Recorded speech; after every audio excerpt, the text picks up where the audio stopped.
ಈಗ ಅರೆನಾದಲ್ಲಿ 7 ಚೇಂಜಸ್ನ ಮಾಡಿದ್ರೆ old players ಎಲ್ಲ ಗೇಮ್ಗೆ ರಿಟರ್ನ್ ಬಂದೇ ಬರ್ತಾರೆ. ನಂಬರ್ 1, ಓಲ್ಡ್ ಪೀಕ್ನ ರಿಟರ್ನ್ ತರಬೇಕು.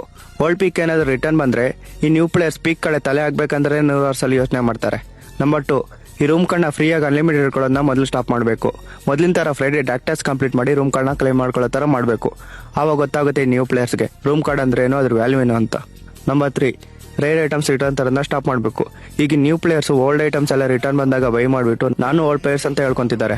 ಕೆಲವು ಕೇಳ್ಬೋದು, ಬ್ರೋ ನಮ್ಮ ಹತ್ರ 6 years 7 years 8 years ಬ್ಯಾಚ್ ಆಯ್ತಲ್ಲ, ಅದರಲ್ಲೇ ಗೊತ್ತಾಗುತ್ತಲ್ಲ ನಾವು ಓಲ್ಡ್ ಪ್ಲೇಯರ್ಸ್ ಅಂತ.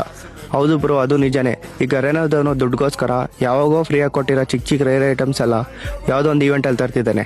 ಈ 6 years 7 years 8 years ಬ್ಯಾಚುಗಳ ಯಾವುದೋ ಒಂದು ರಿಂಗ್ ಈವೆಂಟಲ್ಲಿ ತರಲ್ಲ ಅಂತ ಏನು ಗ್ಯಾರಂಟಿ? ನಾನೇ ಏನಾದರೂ ಗರೇನೋದಂಗೆ ಇಲ್ಲದೆ ಐಡಿಯಾಸ್ ಕೊಡ್ತಾ ಇದೀನಾ? ಇಲ್ಲ ಗುರು, ಗರೇನೋಮ್ಮ ನಾನೇನು ಹೇಳಿಲ್ಲ, ನೀನೇನು ಕೇಳಿಸ್ಕೊಂಡಿಲ್ಲ. ನಂಬರ್ 4, ಈ ಚೂತೆ ಕ್ಯಾರೆಕ್ಟರ್ಸ್ ತರೋದನ್ನ ಸ್ಟಾಪ್ ಮಾಡಬೇಕು, ಹಾಗೆ ಗೇಮಿಂದ ರಿಮೂವ್ ಮಾಡಬೇಕು. ಇತ್ತೀಚೆಗೆ ನಾನು ಎನ್ಮಿಸ್ ಕೈಯಲ್ಲಿ ಕಿಲ್ ಆಗೋಕ್ಕಿಂತ ಅವ್ರು ಬಿಡೋ ಕ್ಯಾರೆಕ್ಟರ್ ಸ್ಕಿಲ್ಸ್ ಅಲ್ಲೇ ಜಾಸ್ತಿ ಕಿಲ್ ಆಗಿದ್ದೀನಿ. ನಂಬರ್ 5, ಓಲ್ಡ್ ಲೂಡೋಸ್ ರಿಟರ್ನ್ ತರಬೇಕು. ಈ ನ್ಯೂ ಲೂಡೋಸ್ ಬಂದಾಗಿಂದ CS ಆಡ್ಬೇಕಂದ್ರೆ ಇರಿಟೇಟ್ ಆಗ್ತಿದೆ. ಇಷ್ಟ ಕಷ್ಟಪಟ್ಟು ಎನ್ಮಿಸ್ ನಾಕ್ ಮಾಡಿದ್ರೆ ಅದು ಯಾವುದೋ ಮಿಷಿನ್ ಬಿಡ್ತಾರೆ, ಅದೇ ಬಂದು ರಿವೈವ್ ಮಾಡ್ಕೊಂಡು ಹೊರಟೋಗುತ್ತೆ. ಇನ್ನು ಈ BR ರ್ಯಾಂಕಲ್ಲಿ ಡೇಂಜರ್ ಝೋನ್ ಅಂತೆ, ಗನ್ಸ್ ಅಪ್ಗ್ರೇಡ್ ಅಂತೆ.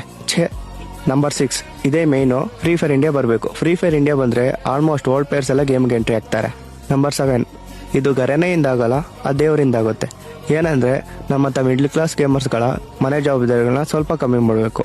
ತುಂಬ ಜನ ಏನು ಅನ್ಕೊಂಡಿದ್ದಾರೆ, ಗೇಮ್ ಖರಾಬ್ ಆಗಿ ಅವರಿಂದ ಗೇಮ್ ಮಾಡೋಕ್ಕಾಗ್ದಿರ ಗೇಮ್ ಡಿಲೀಟ್ ಮಾಡಿದ್ದಾರೆ ಅನ್ಕೊಂಡಿದ್ದಾರೆ. ಬಟ್ 70% ಓಲ್ಡ್ ಪ್ಲೇಯರ್ಸ್ ಅವ್ರಿಗಿರೋ ಮನೆ ಜವಾಬ್ದಾರಿಗಳಿಂದ ಗೇಮ್ ಆಡೋದು ಬಿಟ್ಟಿದ್ದಾರೆ. ಅವ್ರಿಗಿರೋ ಮನೆ ಜವಾಬ್ದಾರಿಗಳು ಸ್ವಲ್ಪ ಕಮ್ಮಿ ಆಗಿ ಗೇಮ್ಗೆ ಎಂಟ್ರಿ ಕೊಟ್ಟರೆ ಈ ನ್ಯೂ ಪ್ಲೇಯರ್ಸ್ಗಳ ಪರಿಸ್ಥಿತಿ ಏನು ನೆನೆಸ್ಕೊಂಡ್ರೇನೆ ಅಯ್ಯೋ ಅನ್ನಿಸ್ತಿದೆ. ಗೈಸ್, ಇದೇ ಥರ ಇಂಟ್ರೆಸ್ಟಿಂಗ್ ವಿಡಿಯೋಸ್ ಜೊತೆ ನಿಮ್ಮ ಮುಂದೆ ಸಿಗ್ತೀನಿ. ಅಲ್ಲಿವರೆಗೂ